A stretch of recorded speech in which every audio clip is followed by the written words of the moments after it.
Bro ನನಗೆ business ಮಾಡೋದಂದ್ರೆ ತುಂಬ ಇಷ್ಟ ಬ್ರೋ. ನನಗೆ ಇನ್ವೆಸ್ಟ್ಮೆಂಟ್ಸ್ ಏನೂ ಇಲ್ಲ. ಸೊ ನಾನೊಂದು 2 ವರ್ಷ ಕೆಲ್ಸಕ್ಕೆ ಹೋಗ್ಬಿಟ್ಟು ಕೆಲಸ ಬಂದಮೇಲೆ ಅದ್ರಲ್ಲಿ ಬರೋ ದುಡ್ಡನ್ನೆಲ್ಲ ಸೇವ್ ಮಾಡಿಟ್ಬಿಟ್ಟು ನಾನು ಬಿಸ್ನೆಸ್ ಮಾಡ್ತೀನಿ. ಅವಾಗ ಏನಾಗುತ್ತೆ ಅಂದರೆ ಇನ್ಫ್ಲೇಷನ್ ಅಂತ ಒಂದು ಕಾನ್ಸೆಪ್ಟ್ ಇದೆ. ಅದೇನೆಂದರೆ ಇವಾಗ ನೀವು ಒಂದು ಹೋಟ್ಲ್ ಸ್ಟಾರ್ಟ್ ಮಾಡೋಕ್ಕೆ ಒಂದು 2 ಲ್ಯಾಕ್ಸ್ ಬೇಕು ಅಂತ ಇಟ್ಕೊಳ್ಳಿ. ನೀವು ಕಷ್ಟಪಟ್ಟು ಒಂದು 3 ವರ್ಷ ಕೆಲ್ಸಕ್ಕೆ ಹೋಗಿ 2 ಲ್ಯಾಕ್ಸ್ನ ಮನೆ ಖರ್ಚೆಲ್ಲ ಬಿಟ್ಟು ಸೇವ್ ಮಾಡಿ 2 ಲ್ಯಾಕ್ಸ್ ರೆಡಿ ಮಾಡ್ತೀರಾ. ಆ 3 ವರ್ಷ ಆದಮೇಲೆ ನೀವು ಹೋಟ್ಲ್ ಮಾಡೋಕ್ಕೆ 3 ವರ್ಷ ಹಿಂದೆ ಬಂದ್ಬಿಟ್ಟು 2 ಲಕ್ಷ ಆಯಿತು. ಇವಾಗ ಬಂದ್ಬಿಟ್ಟು ಅದು 2.5 ಲಕ್ಷದಿಂದ 4 ಲಕ್ಷ ತನಕ ಹೋಗಿರುತ್ತೆ. ಅವಾಗ ಮಿಕ್ಕಿದ ದುಡ್ಡಿಗೆ ಏನು ಮಾಡ್ತೀರಾ?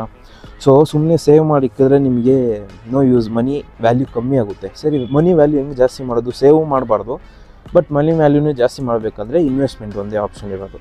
ಇನ್ವೆಸ್ಟ್ಮೆಂಟ್ ಅಂದರೆ ನೀವು ಶೇರ್ ಮಾರ್ಕೆಟ್ಸು, ಅದ್ರ ನಾಲೆಜ್ ಇದ್ದರೆ ಮಾತ್ರ ಟರ್ಮ್ಸ್ ಆ್ಯಂಡ್ ಕಂಡೀಷನ್ಸ್ ಅಪ್ಲೈ. ಸುಮ್ಮನೆ ಶೇರ್ ಮಾರ್ಕೆಟ್ ಹಾಕ್ಬಿಟ್ಟೆ ಲಾಸ್ ಆಗ್ಬಿಡ್ತು ನನ್ನ ಕೇಳಬೇಡ್ರಿ.